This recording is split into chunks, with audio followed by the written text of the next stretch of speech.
everybody, and welcome back to your second favorite cartoon podcast here in the year 2020. This is Atomic Monsoon, and I am Ray Stakenas, soon to be joined by Psycho Andy and Stephanie. Let's hit the theme music. It's time for Atomic Monsoon with your hosts, Josh. Hashtag Die Hard is a Christmas movie. Psycho Andy. Hashtag Die Hard is not a Christmas movie. And Jedi Stephanie. Hashtag I don't care, Die Hard is a great movie. And now, it's Atomic Monsoon.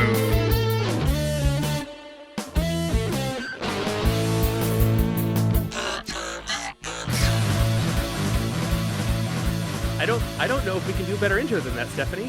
I really don't think we can. I think we need to hire Ray for all of these. Everybody, Ray Stakenas is here. Hi, everybody. Yay! How you doing? I said that as if the entire audience and me are having a conversation right now. Like they were just answering, well, Ray, we're doing great. And like I could hear them. Perfect. That's showmanship. Excellent.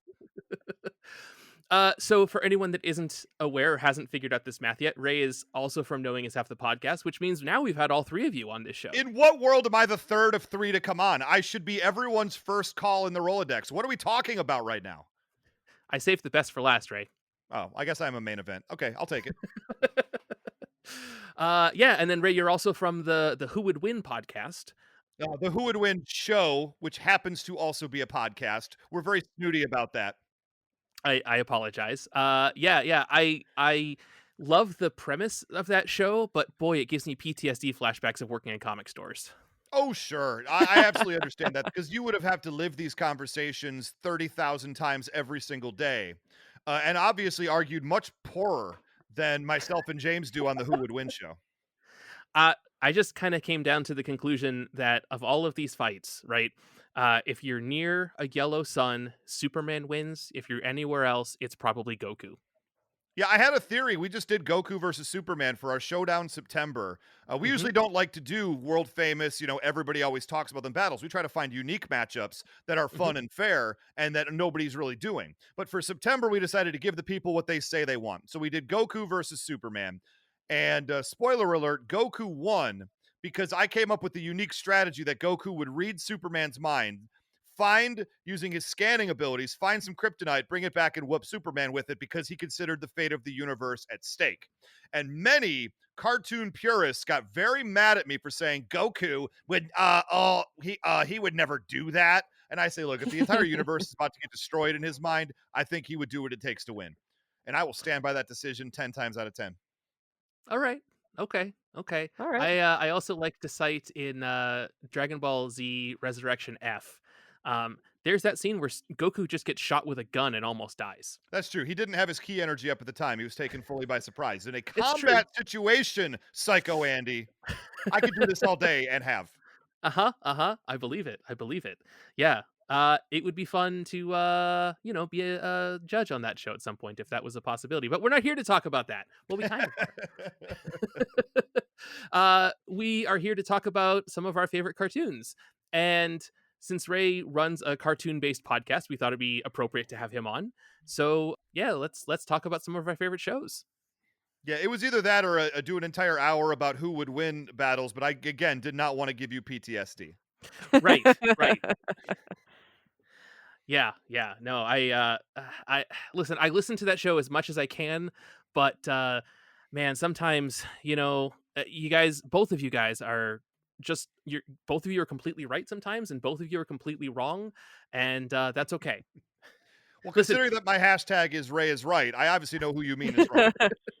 You repped Unicron to defeat the Death Star, and you repped my girl Carol Danvers to defeat Shazam in the Battle of the Captains Marvel. So wow. Two good decisions on those. Right now we're doing good. Although Steph's a big Star Wars fan, so I don't know if she would agree with Unicron beating the Death Star. Well, whether you're a fan or not, you just have to accept the truth sometimes. I mean, the Death Star can only do so much. It's just a giant ball that blows up planets. So Right. And Unicron is the dark god of chaos, because I watch a lot of Transformers, but I'm not going to talk about that today. Yeah. So heads up, because Stephanie and I talk about Star Wars and Transformers all the time on this show, we decided we're not going to mention those as our favorite cartoons. But they're honorable mentions. Also, I Mhm. was going to talk about Animaniacs and Steven Universe, but we've already done episodes about those. Oh, wow. So those are out too.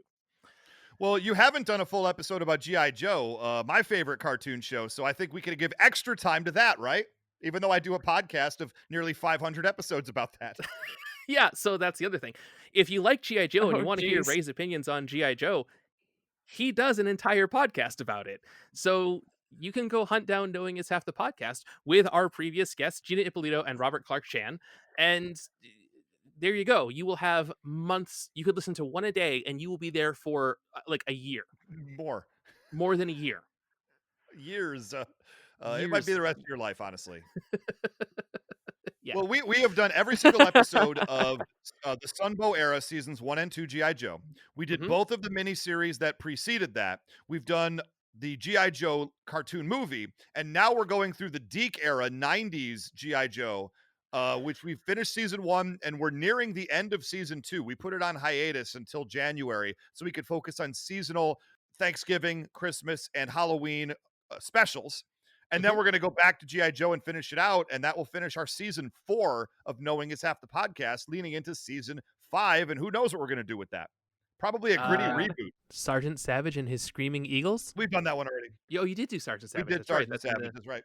yeah. Was G.I. Joe Extreme is the next one, right? There's Extreme, there's Resolute, there's Renegades, there's many other short run cartoon series and the live action movies. So we're looking at Mhm. gritty reboot time. Yeah, G.I. Joe Extreme is the everyone looks like an Image Comics character version. Can't wait for Spawn to show up. All right, well, Ray, gosh. since you and I have done basically all the talking, I'm going to let Stephanie go first and talk Please. about her favorite show. So, Steph, take it away. All right, cool. I know we said that we're not going to bring up the shows we've done before because like Star Wars or anything like that, just because they are honorable mentions. We've talked about them before. I just have to really quickly say something though. When we last talked Clone Wars, season 7 had just started, and now the series is complete. It is over, and the season finale was amazing and awesome. And I just have to say that on the air because I love it so much, and I still cry when I watch it again and again and again. So I had to say that, get off my chest. Totally okay. Totally okay. But yeah, no, let's see here. My first show that I have. So I'm just gonna go ahead and start with my favorite after all of the Star Wars animated universe, with Avatar: The Last Airbender. Yeah, you've definitely mentioned this show on this show a couple Mhm. times before. Yeah, Avatar's great. Please go on. Yeah. So Avatar: The Last Airbender came out on Nickelodeon in the mid 2000s. It very much has a Japanese animation like inspiration, but it is a Mhm. cartoon. It's not actually an anime. And it is only 3 seasons long, and it follows Aang, who is, for those of you that don't know, that didn't sit and watch it on Netflix when it came out earlier this year, uh, it's about Aang, who is the last airbender of a tribe of air nomads, so people who use, who can bend the air to their will. And he meets a waterbender named Katara and her brother Sokka in the South Pole, and together they journey across the world to pretty much take down the Fire Lord, end the 100-Year War, and bring peace because the Avatar has been gone for 100 years, and Aang is the Avatar who can wield all 4 elements: earth, air, fire, and water. And along the way, we get amazing, really funny characters like Toph, who's a blind earthbender. We get Suki, who's a Kyoshi warrior, so she's like a warrior who defends her tribe. Obviously, we have kind of the anti-hero slash best redemption arc ever in the form of Zuko. And then, of course, the villains in the form of Azula and Fire Lord Ozai. And I know like a lot of these names are just words I'm throwing at at some of you, but go check it out, guys. It's on Netflix. It's 3 seasons. It's so worth it. There it is. And I would add, we did Aang the Airbender on an episode of Who Would Win versus Ooh, Storm, the Omega level mutant of the X-Men. interesting. No Who won the spoilers, but battle? if you'd like to go, I will not spoil it on this, but if you would like to go and check that one out, it is right there in, I believe it was season 1. I could be wrong. These seasons all meld Okay. together at this point. But there's only two to pick from. It shouldn't be hard to find if you're looking for it. So you can always go to whowouldwinshow.com or check out our podcast feed if you are interested in that type of thing. I will have to go check that out now because I'm curious to see who won. So speaking of the X-Men, Ray, I think it makes sense that you go next. Well, if I was gonna tie it together. So look at you, Mr. Sinks. I love it, Mr. Feed, Mr. Transition over there. So yes, I was gonna talk about the two shows of the '90s, the two cartoons that, in my mind, defined '90s cartoons. And that would be X-Men the animated series and Batman the animated series. Both, huge superhero type properties, and both started in the early '90s, if not even like the very end of the '80s, if you count Pride of the X-Men, which maybe I shouldn't. But Yeah. but both of those series are both just so known for their high quality. Paul Dini, who went on to write a whole lot of other Batman comics and lore, was the chief brain behind Batman the animated series, which brought us a whole bunch of new characters and a whole bunch of expansion of characters, such as Mr. Freeze.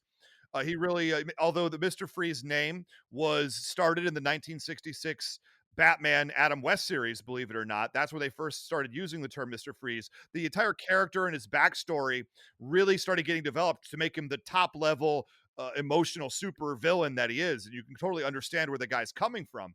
But all of this was from the Batman animated series, as well as the creation of Harley Quinn, who is a fantastic character of her own, is now retconned into all this stuff. And I love the fact that this show brought so much more Batman mythos to the table that was so good. We all just immediately accepted that it had always been there, even though it Yeah. had not.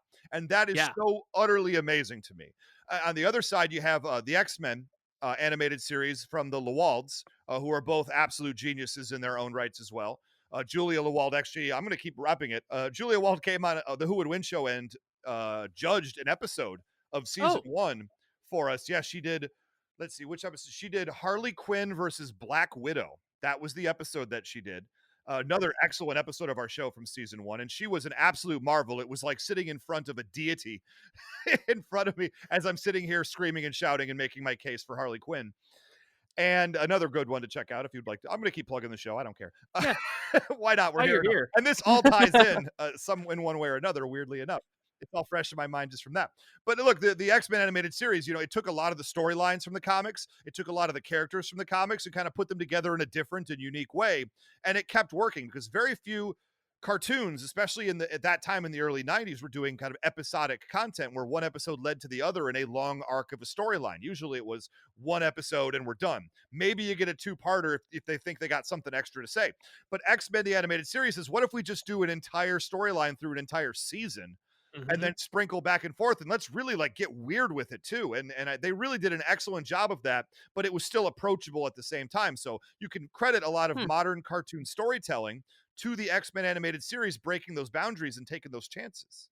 For sure. I have a lot to say about both of those shows.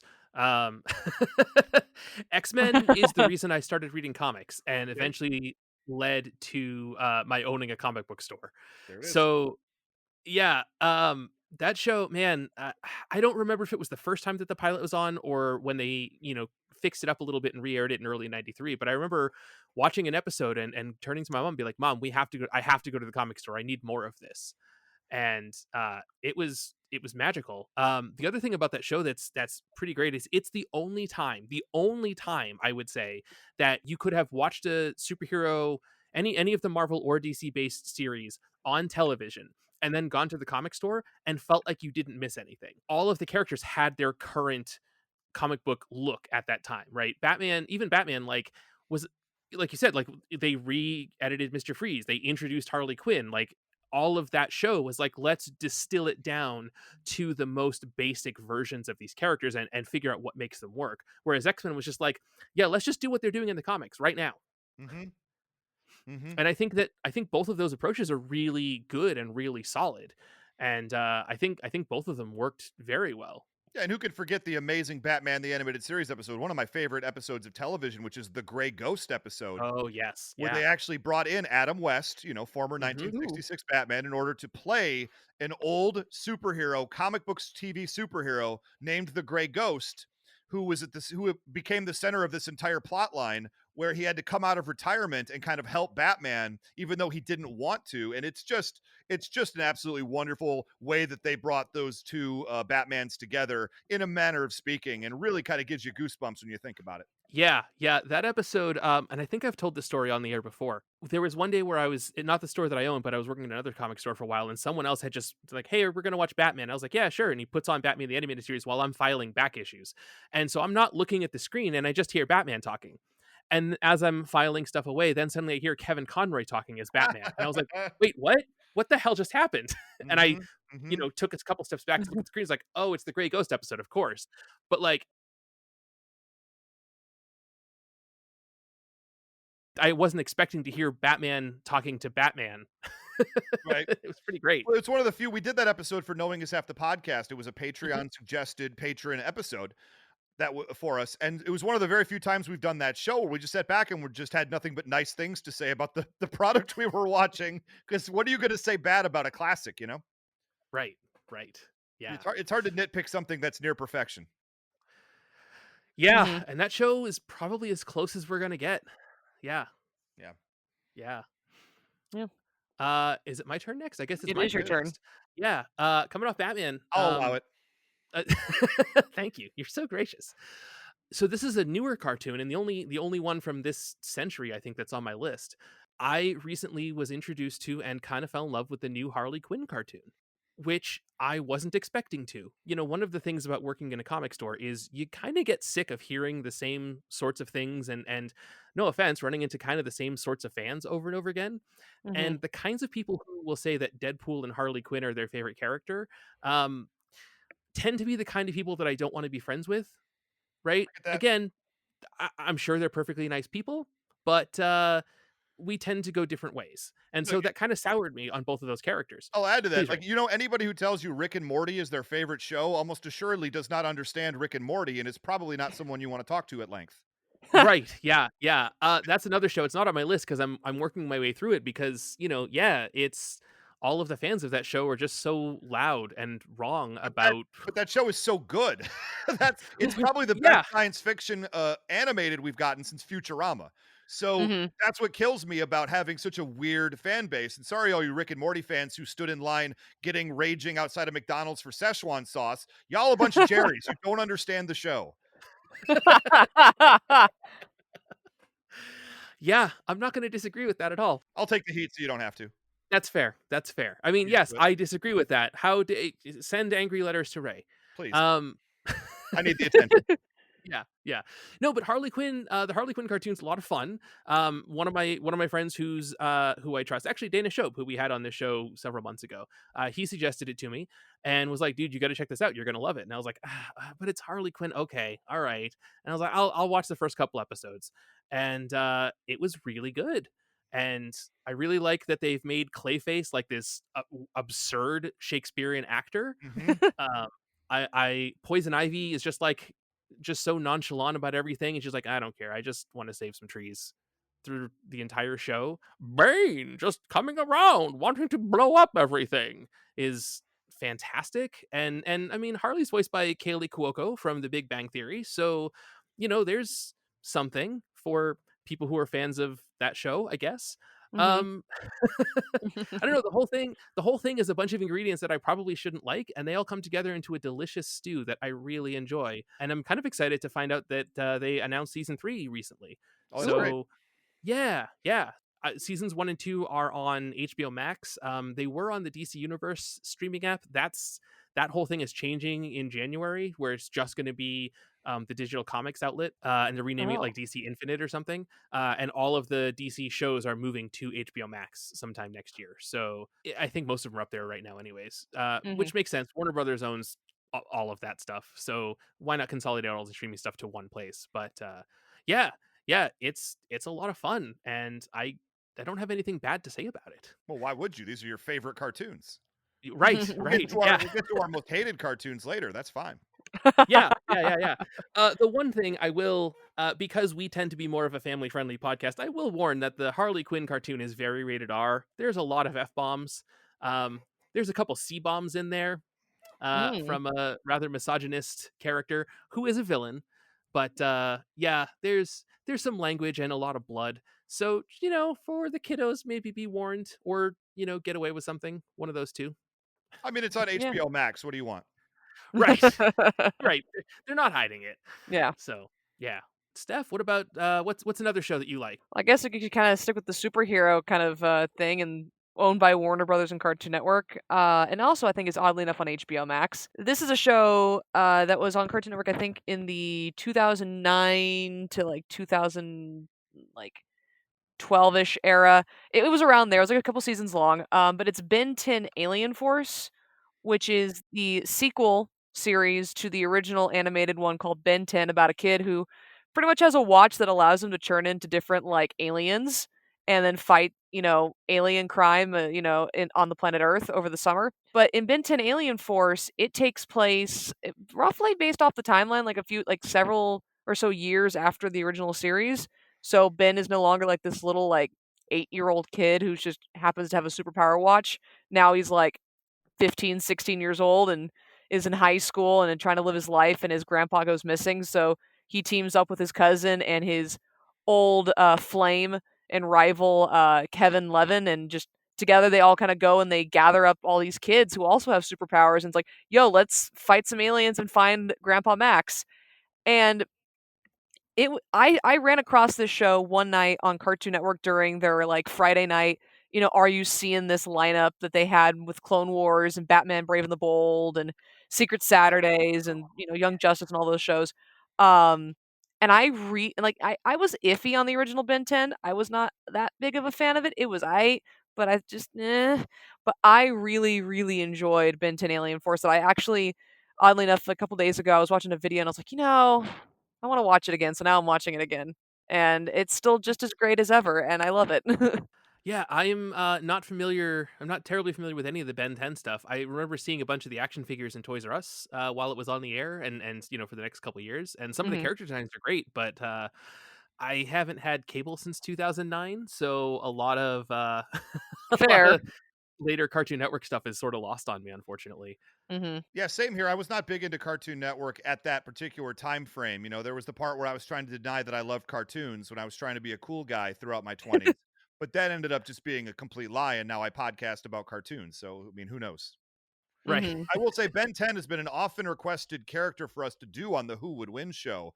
But given, I believe, myself and my tag team partner, James Gavsey, on that show, neither of us knows a heck of a lot about Ben 10. So it's a little bit of an uphill battle unless like the torches and pitchforks start coming out for him and people revolt if we don't use him. And maybe Mhm. that'll happen. Who knows? But look, Yeah. maybe season 3. We'll see what happens. Yeah, yeah. But I mean, like, I I have nothing bad, again, nothing bad to say about the show. Like everything, the bits I have seen about it all seem like, yeah, and that's a show by Men of Action, right? Mhm. Yep. Yeah, yeah, and those guys did like Jackie Chan Adventures, and they did Oh, that the Batman reimagining, and they've done a whole bunch of good stuff. So I can't imagine that show isn't great. give him some trust. Yep. Alright, gonna pass it back to you to Ray. Okay, well, there's one show I had to say, I had got to go a little off the board, sort of. But there's Japanese cartoons as well. They're known as anime in this country, if you can believe that. Hmm. And they're Hmm. somewhat popular. And there are some older shows, like there's the Robotech of the world, which you've never sat back and watched season 1 of Robotech. I think it's important for anybody who considers themselves a fan of the anime genre or even cartoons in general to go find Robotech. It's only like 24 episodes, which at the time felt like 9,000 episodes when I was watching them every single day on television. I couldn't Yeah. believe when I looked back not that long ago and saw that season 1 was only 24 episodes. And I was like, well, that's not true because I watched it for like 7 straight months on TV. I swear to God, memory is a funny thing. Highly recommended. Season 2 is complete garbo, unfortunately. So, and I hear season 3 got it back, but I was already off the train. But season 1 is brilliant. But the show I want to talk about, the Japanese show, is the Lupin the Third animated television show. Now, they've made several Hmm. different iterations, several different seasons of it, and they're all really fun and good in their own way. You've got season 1, which is sort of an origin story. It's a lot darker in tone, a lot grittier. There's more killing in that, and people are a little bit less humorful than you would expect out of a series such as what it is, because what Lupin the Third is, it's the story of Arsène Lupin the Third, and he is the grandson of the gentleman thief Arsène Lupin from French novels of the early 1900s. And so they kind of play it ahead so that he's this gentleman thief who goes out and has a strong code of honor, but also is trying to steal the great treasures of the world and is constantly being pursued by Interpol or Inspector Zenigata, is often his primary antagonist in these episodes, with the exception Mhm. of whatever the person he's trying to dupe or trying to reveal the dupe of in some cases, and generally trying to do good for the world and good to himself, and usually just ends up doing more good to the world than for himself because he often does not end up with the treasure because it's not the right thing to do. He's joined by Goemon, who is a samurai who has a blade that can cut through absolutely anything, as well as Daisuke Jigen, who is both his driver and his gunman, who has a giant beard and a hat that covers his eyes because this is anime, and his on Mhm. again, off again love interest Fujiko, who is often siding with him, but will always betray him at least 2 to 3 times per episode. And you'd think he'd see it coming at this point, but he always seems to get blindsided by it because he's not always thinking with his brain when it comes to her. There you go. Mhm. And so it's just a wonderful show. You know, the first season is a little bit more dark, like I said, but the second season was something in the neighborhood of about 90 episodes, maybe even more.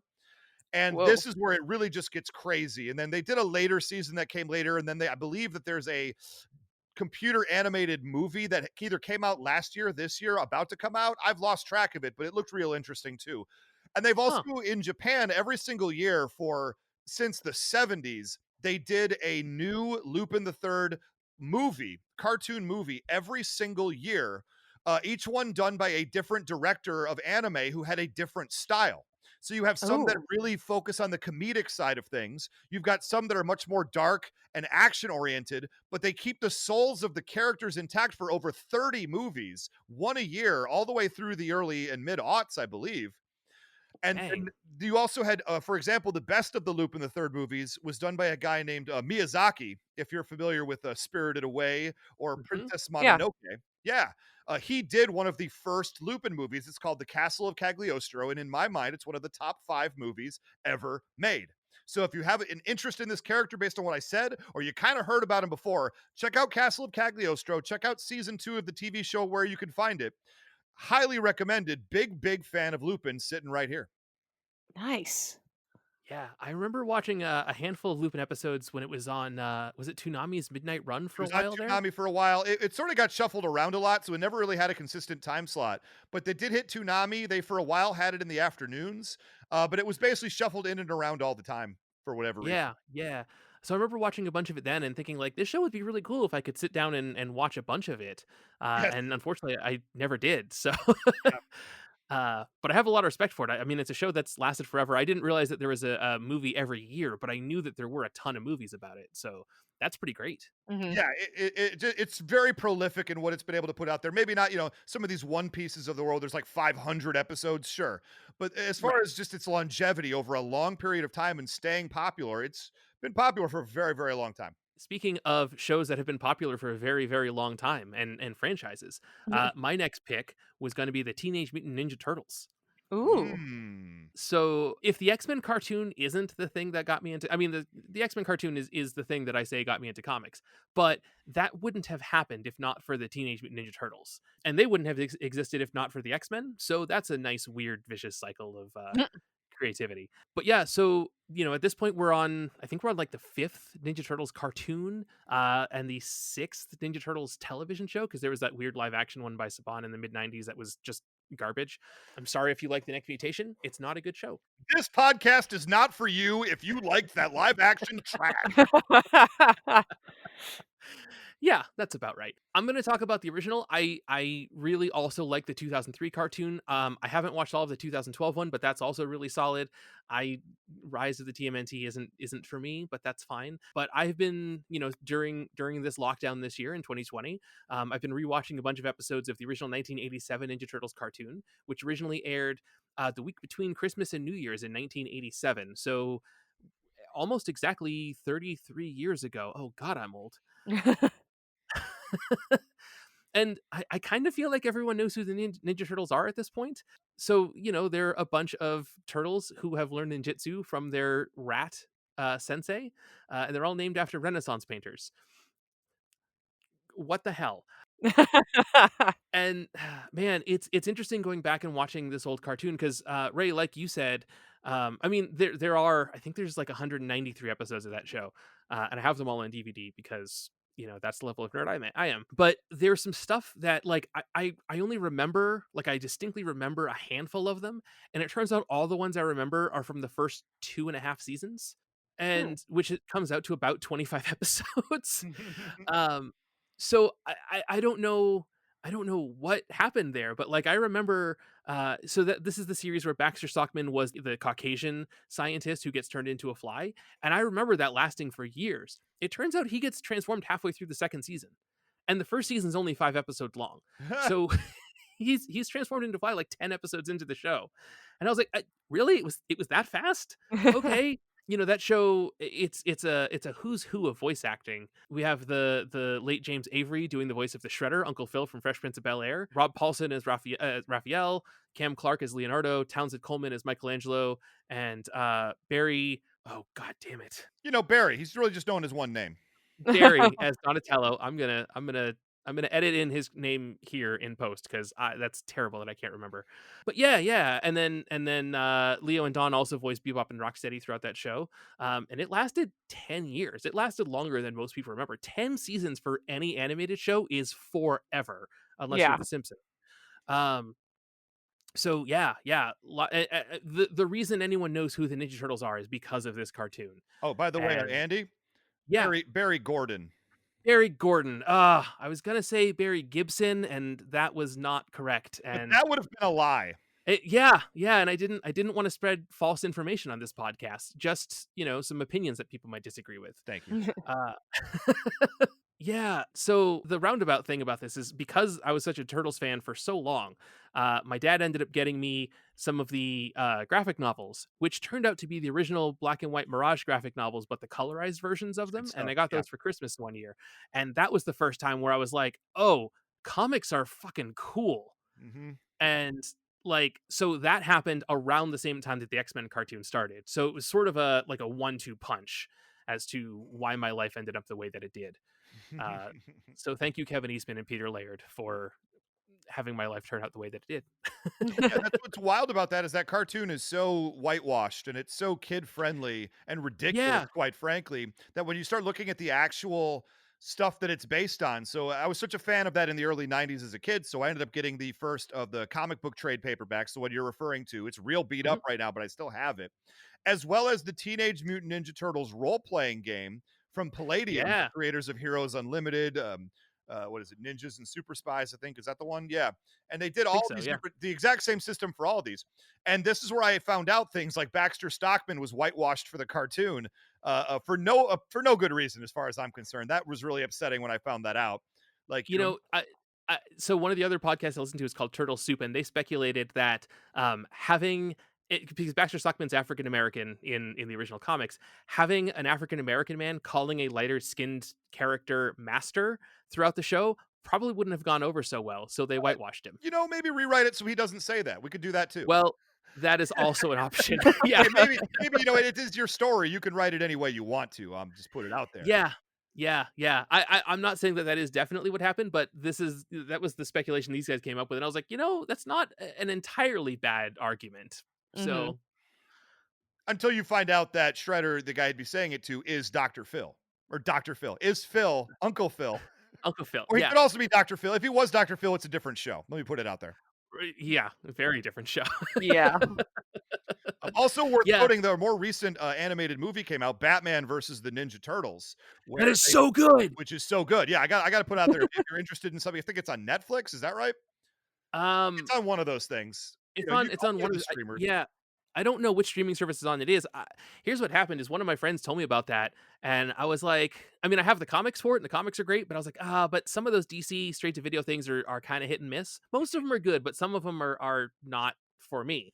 But one of my friends was like, no, dude, you got to check it out. And I was like, well, okay. And there's a red box at the supermarket by my house. So I was like, all right, well, for $2, I'll check it out. Yeah. And I liked that thing so much, I went out and bought the Blu-ray the next day.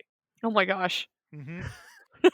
And that one is cool because it's full of a whole bunch of weird Turtles homages. Like there's references to the original cartoon. There is a shot, the first time you see Shredder in that, it is literally an animated version of the time in the first live action movie where he kind of descends to face down the Turtles. And there's that weird camera cut in the middle of his descent. It's good. There's parts where the turtles are slamming on the foot soldiers back and forth, like in the Turtles in Time arcade game. Like, it is just full of nerdy ass Turtles references, and I love it. When you have a showrunner who gives a crap about the original property and wants to celebrate it, you end up with a different show than somebody who doesn't care. Mm-hmm. Yeah, Harley Quinn that's show, same case in point. Yeah. very true, very true. Yeah, Also explains the Ninja Turtles live action movies, at least half of them. yeah, yeah. I mean, those first two, Eastman and Laird, were there working on them, And then you have and Michael then Bay who said, "Oh, I don't know, they're aliens, sure." oh, Show me who's happy with that decision. oh, I don't want to say that Michael Bay is a bad filmmaker, but between the Transformers and Ninja Turtles movies, I think I don't like the majority of his output that I've seen. You know, if you are interested in hearing a deep dive on the Transformers original Michael Bay movie, I went on a show called Gutting the Sacred Cow, and I did at least a 30-minute wildly profane monologue talking about how horrible that movie is and what terrible decisions went into making it. Gutting the Sacred Cow, Transformers with Ray Stakenas. Check it out anytime you want to on your podcast dial. Oh man, Lindsay Ellis, formerly the Nostalgia Chick, did a series called The Whole Plate, and she talked about those movies. And in, I think, the first episode, she postulates like Michael Bay did 5 Transformers movies and completely missed the point of Transformers. Every time. So yeah. Yeah. Anyways, I said I wasn't going to talk about Transformers this episode. Sometimes the topic needs to be broached though, and it's only appropriate. That's true. So let's talk about Stephanie's next favorite show. All right, so my next favorite one is this one is interesting to say the least. It's only 3 seasons long. It comes from Nickelodeon, and it is a really, really good animated series. It is created by Butch Hartman, and it is known as Danny Phantom. For those of you that haven't seen Danny Phantom, I mean, just listen to the theme song, and you pretty much get the gist of what Danny's been through and how he gets his ghost powers. But Danny is 14 years old, and his parents are ghost hunters. And one day, when they are trying to build a ghost portal in their basement, he activates it and ends up becoming a half kid, half ghost. So the entire show is about him having ghost powers and dealing with ghosts as they come out of the ghost zone and just kind of terrorizes town. And he fights alongside his best friends, Sam and Tucker. Sam, who is like this edgy goth girl who, is also like, I can't remember exactly how, like, she's vegan, but she's like, it's like a level above vegan in the sense of how much she will just not touch meat or eat it. And then there's Tucker, who is the techno guy who just he can make anything technology work or break depending on what it is. And occasionally Danny will have his sister Jazz, or Jasmine is her name, who is this like absolute genius, like 4.0 GPA honors student, who's just we all wonder and question how she ended up in the Fenton household because she's smarter than everybody there. um, Nice.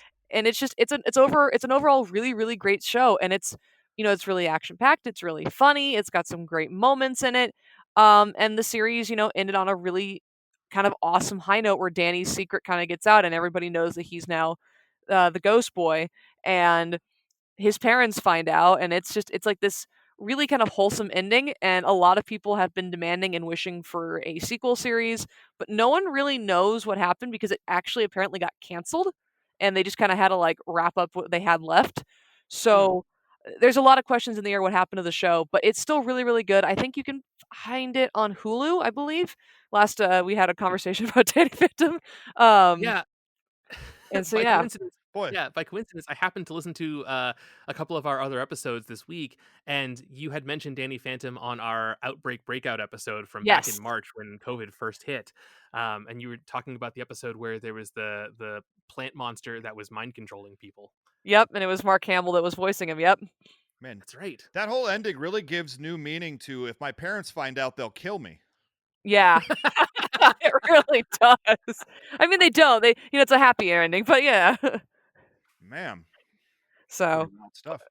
yeah, but Butch Hartman did I think a couple years ago, he did put out I don't know if he just did it for fan service or if he just did it because maybe he was alluding to something, but he put out a version of Danny, Sam, and Tucker, what they would look like if they were roughly college age and still, saving the world. And it looks really cool and awesome. And if Butch Hartman listens to our show, first of all, that's awesome. Second of all, like it would be cool to see more Danny fandom, but I also understand why there's no more than just the 3 seasons. So thank you for making an amazing show.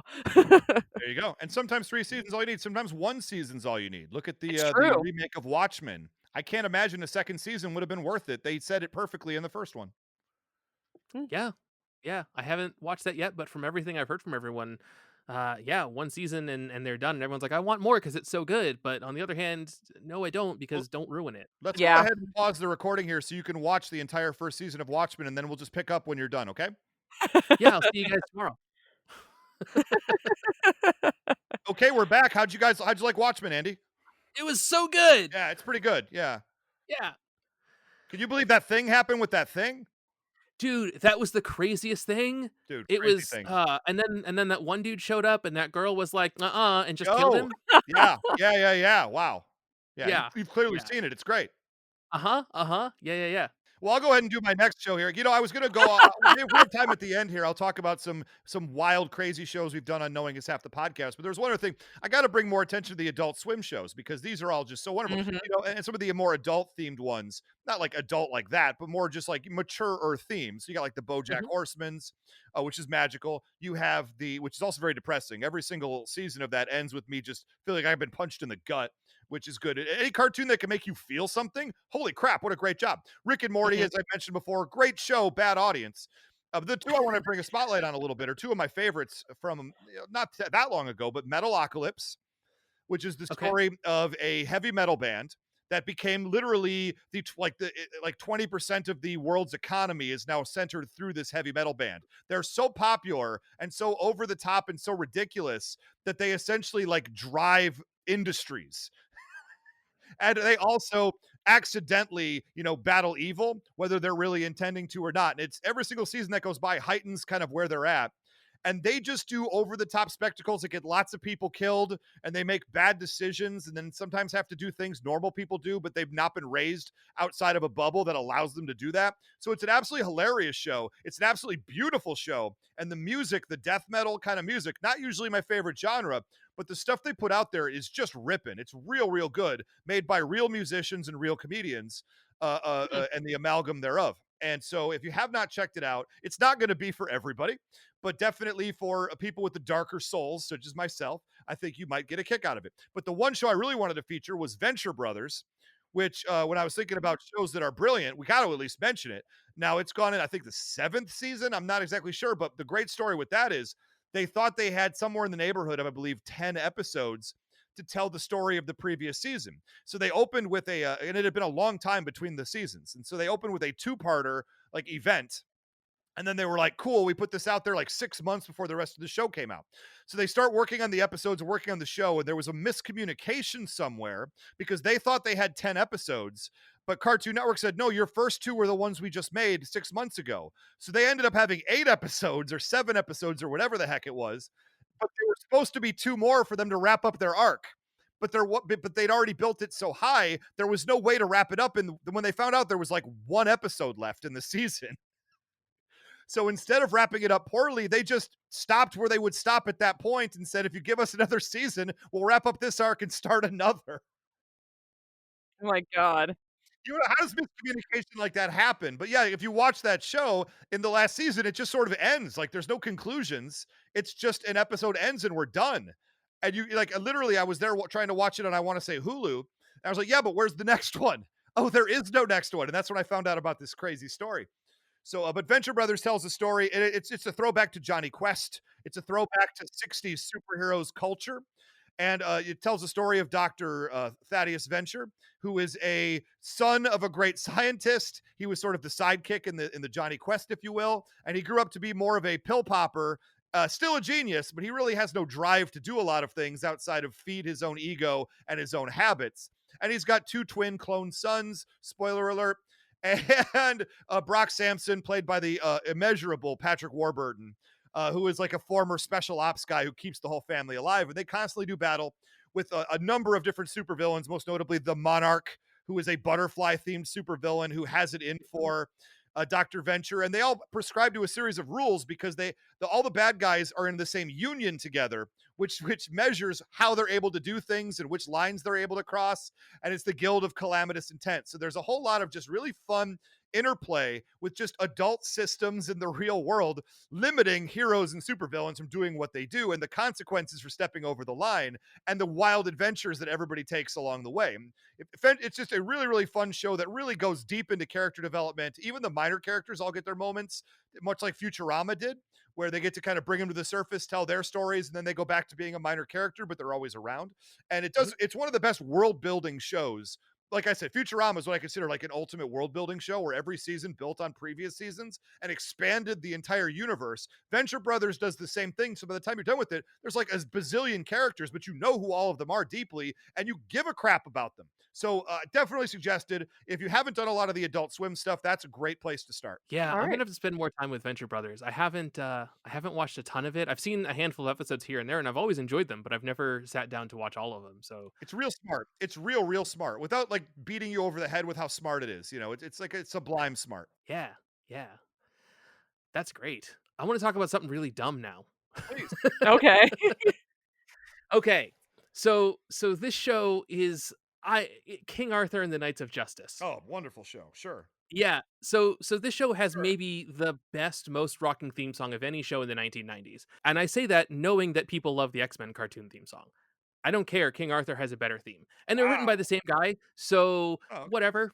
Like, not that big of a deal. So King Arthur and Knights of Justice. I remember just watching cartoons on Saturday morning, and I'm watching this show, and the theme song hits, and I'm like, okay, so it's Merlin and then King Arthur and then football players. What's going on? And the first episode details the premise of the show, which is the evil Queen Morgana and her warlords have kidnapped King Arthur and the Knights of the Round Table. And so Merlin uses his magic to travel through time to recruit a replacement team of knights. And this team of knights that he recruits are a professional football team called the Knights, and their quarterback is named Arthur King. And so Arthur and the Knights travel back to Camelot to work with Merlin to try and rescue the original King Arthur and the Knights of the Round Table. Oh my gosh. It is like the dumbest concept for a show, but it's so stupid that I can't help but love it. The show was created by Jean Chalopin, who is the guy that founded Deke Entertainment before Andy Hayward came in and turned it into what it became. And it was like the first thing that he worked on, one of the first things he worked on after leaving Deke. And it only lasted 2 seasons. It doesn't have a proper ending. It was just one of those things that was made to sell toys and sold some toys, but I just it's one of those shows that people are like, what's one of your favorite shows? I can't help but bring it up because A, nobody remembers it, and B, everyone who does only has vague memories. I did manage to find and track down the official DVD release, and the box art for the official DVD release looks worse than the bootleg DVD boxes. Oh Wow. my gosh. I'm pretty sure that for the official release, Golden Entertainment actually just pulled screen caps from Google and plastered them on because like the logo's pixelated, the screen caps are all low res and everything, and it's like, you have the video here. You could have gotten better screen caps of your own show. Yeah, but that would And require money or someone caring. Mhm. Yeah, it looks like someone's kid that had a hacked version of Photoshop just put this thing together for them, which may or may not be the truth. Like, listen, I'm a graphic designer. I've put out some stuff that doesn't look good. I understand that, it's not always easy to make these things, but boy, sometimes, a second pass is worth taking. So, Yeah.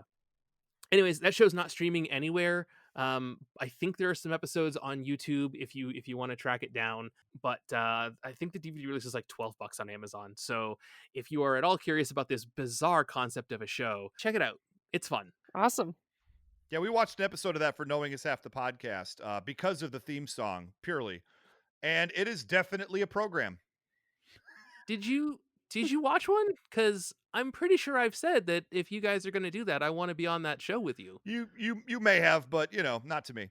I'm pretty sure that's not true, but okay. If I don't remember it, it didn't happen. Okay. Okay. Okay. I don't know if you guys have ever released that episode because I don't remember seeing it at all. But Interesting. yeah. I could be thinking of something completely else too. I could be wrong, but maybe I am. Maybe I'm not. I know that last Thanksgiving I tried to get on your show to do an episode of that, and Right? We weren't you guys recording all for like that month.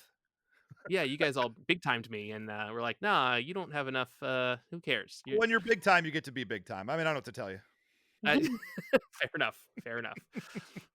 Okay, we've only got a few minutes left. So does everyone? Do you guys each have like one more cartoon you just want to mention real quick I've without got some getting? really weird ones I want to mention, but I'll step Yeah. aside for a sec.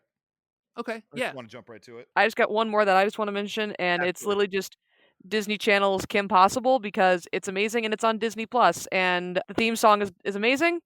The fighting is amazing. Go watch Kim Possible. Yeah. I really enjoyed Kim Possible when that was on. Yeah, that's a good show. Everyone should watch that. Mhm. Also, Will Friedle from Boy Meets World does her best friend Ron. Yep. So that's great too. Yeah, I was thinking of Jason the Wheeled Warriors. That's the one we did. Not King Arthur Oh, and the Knights of Justice. I got them twisted, and I'm like, I know we did it pretty recently, but no, I had yeah. the wrong show in my head. Okay. Jason the Wheeled Warriors was definitely a program. Jason the Wheeled Warriors also has a theme song by Chaim Saban and Shuki Levy. This is why I So got confused. yeah, those guys did most of the cartoon theme songs that are in your theme song throwdown, actually. Yes. So I fully expect that Shuki Levy is going to win that thing, regardless of what show it actually One way or is. the other. Yeah. My only other last hit is Cartoon Planet, which was the origin story of that show is Ted Turner was watching Cartoon Network one day, saw Space Ghost Coast to Coast, and said, why don't we have a version of this that's kid friendly? And so they made a version that Space Ghost, Zorak, and Brack like sitting around singing songs and reading fake letters from their fans. And it's completely absurd. It's the height of like 90s absurdist cartoons. I remember that. I'm a big fan of Space Ghost Coast to Coast. I remember seeing it. And I'm like, I don't really know what this is, but it's super enjoyable. Yeah, unfortunately, they use a lot of clips that Time Warner no longer has the rights to. That's a So problem. they can't.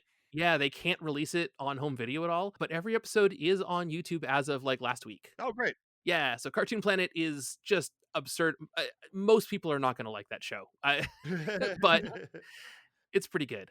So Ray, what other fun nuggets of joy have you I have got you a guys handful talked here. I'll about? give you little blurbs about. Just shows that maybe you didn't know existed. I'm going to start with Super President. Super President's one of the worst cartoons of the 1960s.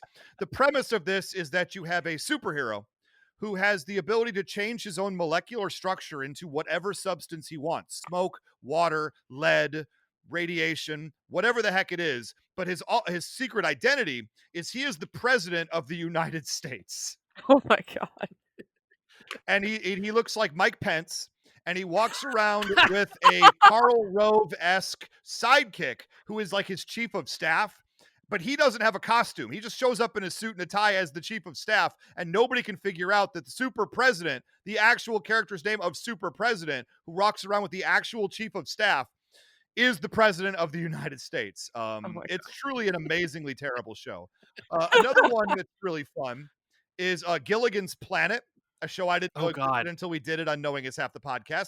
You know the Gilligan's Island story. Sure, we Uh-huh. all do. Well, this show is a sequel to Gilligan's Island where the professor doesn't build a raft or a boat. He builds a rocket ship and he takes it up into space, and they land in like Alpha Centauri on an abandoned planet, much like their previous island was, trying to get rescued off of this alien planet with alien friends. Of course, there's a chuckling alien monster that they live with, and dealing with the problems of space pirates and other such wonderful, wonderful things. Gilligan's Planet, another show that it's hard to believe it existed. Let's see. We've also got some other classics here. We have Pole Position, which is based on the 1980s cartoon show, which has one of the greatest theme songs perhaps in history. It's a great theme. It's a great, you can't get it out of your head once it gets in there. And Mm-mm. essentially, what can we do with Pole Position? This is like an 8-bit, not even 8-bit video game that just involved a car driving on a simple track. So what we did is we had like a brother and sister are like tutelage under their father or something, or maybe they're orphans, who cares? But the two cars have AI, and then they drive around and they fight crime because Yeah. that's just what we do. And there's a lot of shows that, especially from the 80s and early 90s, that just had, let's just take a famous person and make a cartoon about them. So in that vein, we have Louis Anderson with Life with Louie. Roseanne Barr, Little Rosie, is another show where she's just an obnoxious kid in a cartoon. But you also have more fun ones like the Pro Stars with Bo Jackson, Michael Jordan, Mhm. and Wayne Gretzky, none of whom did their own voices in the cartoon, which is just wonderful. And they're a crime fighting team representing all four sports because Bo played two sports. Great. I mean, Bo knows. That's all he said on the show, just Mhm. Bo knows this and Bo knows that. But additionally, Hey, one of my but favorite superhero shows from that era was MC Hammer's Hammerman, where Hammer Man. a great show. I used to watch it Saturday mornings when it was on. You have I MC used to Hammer, watch who Hammer nobody Man. appreciates in the year 2020. Nobody appreciates it. In the early 90s, MC Hammer was the most famous person on the planet above the Mhm. Pope. Poor people, he was in every commercial. It's not just like Right. he was in literally every commercial for Pepsi. Mhm. He was in shoe commercials, clothing commercials, McDonald's commercials. He was in 1991 that's the year of the hammer. Also the year of Yeah. Operation Desert Storm, but mostly the year of the hammer. And the cartoon show Hammerman posited a world where Stanley, his real name, Stanley Mhm. something or other, was just a regular kid who found magical talking shoes, which allowed him to dance and have the dance be a superpower. And he could shoot musical notes out of his fingers, and he could spin around and create hurricanes and stuff. And he dressed like a crazy early 90s. I don't know. He dressed like MC Hammer. And so he fights crime all over the place, killer robots, whatever the problem is. And he Mhm. is Mhm. also MC Hammer doing all of these things. And there's a Oh my ton more. god. Rubik the Amazing, last one I'll leave you with. Rubik the Amazing Cube. For Oh some reason, they God. decided to make an 80s cartoon with another magical theme song. Where the story goes, there's a Rubik's Cube that was being taken by an evil gypsy, of course, because racism is alive and well in the 80s. And this mystical gypsy had magicked Rubik, but he fell off of his horse-drawn carriage, was picked up by these American, I think, children, and he came to life whenever he is solved. And he has magic powers of transmutation, of flight, and he sounds like a creepy old you would expect to find on that Chris Hansen show, To Catch a Predator. He has the exact voice you would figure every single one of the people caught on that show would sound like. He also did a Christmas special. Oh my god. And on our next episode of Knowing Is Half the Podcast, we're going to do a deep dive. It's actually going to be a live version, but this will probably come out after that, so don't worry about it. But it will be in the Knowing Is Half the Podcast feed, and I have some clips so you can know what I'm talking about. But it is one of the most terrifying, upsetting voices you will ever hear in cartoon history. Oh my The god. voice of Rubik the Amazing Cube was done by the guy that played Horseshack on Welcome Back, Kotter. That is So correct. With a lot of yes, effects done to his voice, and it's yes, upsetting. yeah, and the theme song was done by Menudo, It was done by which is Menudo. Yeah, yeah, yeah, and so the family that they were American, but they were Hispanic Americans, because they were trying to get the tie-in with Menudo kind of going on. So it was the Rodriguez kids that's found are right. the ones that It found was Rubik. actually it was bold in its time for being like 82 or something like that, or 84. It was in that Yeah, zone where you there was not a lot of diversity on television. So you have to give Rubik the Amazing Cube credit, maybe, for promoting a Mexican American family. Where a yeah, lot of cartoons, if you had one person who was of Mexican heritage on the show, they had to wear a poncho and sombrero, and even if they were 13 years old, had to have a big bushy mustache, and they had to sleep a lot because siesta. So racism in the 80s was real. I believe I said that before. And yeah. and the fact Sadly, that they were presenting this family, these kids as quote unquote normal was really outstanding for its time period. yeah, yeah. Boy, Wow. I have learned something new today, guys. I don't know if I'll be able to I have recover from listened. it. I every one of those shows you just talked about, Ray. I remember every single one of the episodes of Knowing Is Half the Podcast about them. We've done them all. So We've done them all. And so I'll you've be done back for all of part 2 next week. Only weird cartoons with Ray Stakenas. I'm excited for this opportunity, guys. I appreciate it because I could go again for 5 more hours. Let's go. Oh my yeah, god. yeah. Unfortunately, Atomic Monsoon is ending. Oh, We've only got 2 episodes left. Can I So can I just keep talking yeah. even if we're not recording? certainly, I yeah, probably yes. will. Yeah. I I don't doubt it. All right. So Ray, so if people do want to hear you keep talking, where can they find you? Well, you can find my other 2 programs. You can find Knowing Is Half the Podcast, where we talk about 80s and 90s cartoons. For the most part, we kind of expanded our boundaries a little from time to time, but we really Mhm. feature 80s and 90s cartoon. We try to pick some bad ones. We started by only doing G.I. Joe, which was the primary idea for the show, and then we started running out of G.I. Joe, so we started thinking, what else can we do? And we found out our formula works for any weird cartoons of the 80s and 90s, and we just enjoy talking around and about them.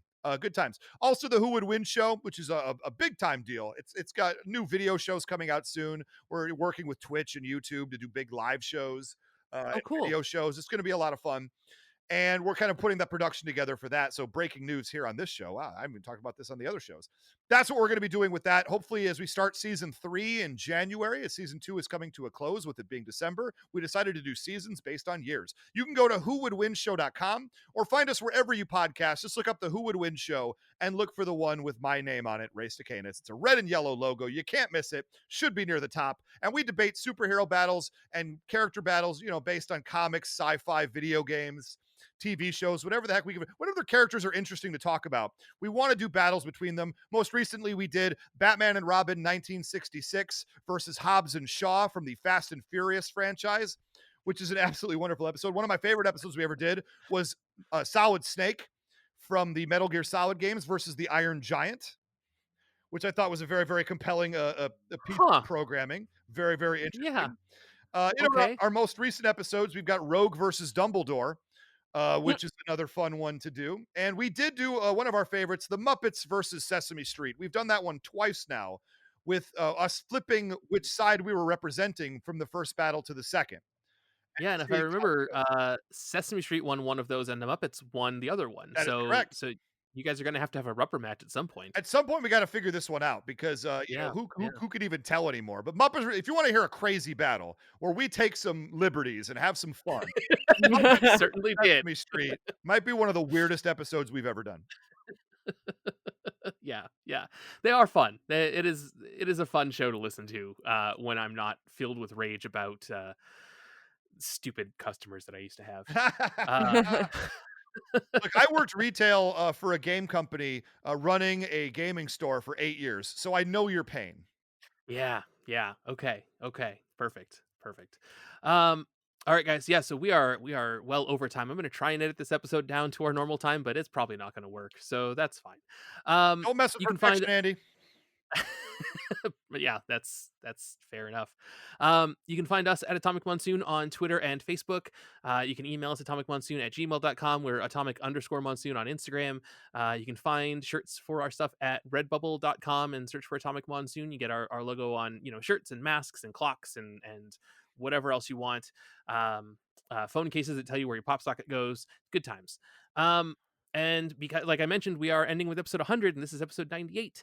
And with the holidays, we may not be recording on our regular schedule. And for our last episode, we are going to be talking about the best of Atomic Monsoon and our favorite memories and yours. I've gotten a couple of messages from some people, but anyone else, write those letters today and send them to atomicmonsoon@gmail.com. And is it fair to put this episode so close to that one when this is clearly the one that's going to have everyone's favorite memories in it? By the way, you can find me on Twitter at Almighty Ray. I don't think I said that before, and you should find me there because I'm great. If you like listening to stories about professional football, definitely follow Ray on Twitter. Every Sunday afternoon, you will hear a lot about football, and you'll hear a lot about other stuff the other rest of the week. I will have to follow you on that football stuff then. Yes, hit me up every Sunday. It's a tweet of frenzy. Ooh. Yeah. All right, and we are. I don't know, Stephanie. Did I miss anything? Did I leave anything out? Dude, our friends at Def M Records. Our friends at Def M Records that do our theme song. How could I forget? I forgot last week too. It's the magic gets mixed up a little bit when we have other friends on, and that's totally fine. But yes, we need to thank our friends at Def M Records. I definitely am going to give them a big thank you on episode 100. They provided our theme song for basically free for this entire run of the show. So definitely check them out. Def M Records, DEAFMRECORDS.com. Or that might not be working. Go to their Bandcamp website, spelled the same way, but with Bandcamp in the middle of it. Yeah. Please support our friends, and we will be back next week with some more fun. And Merry Christmas!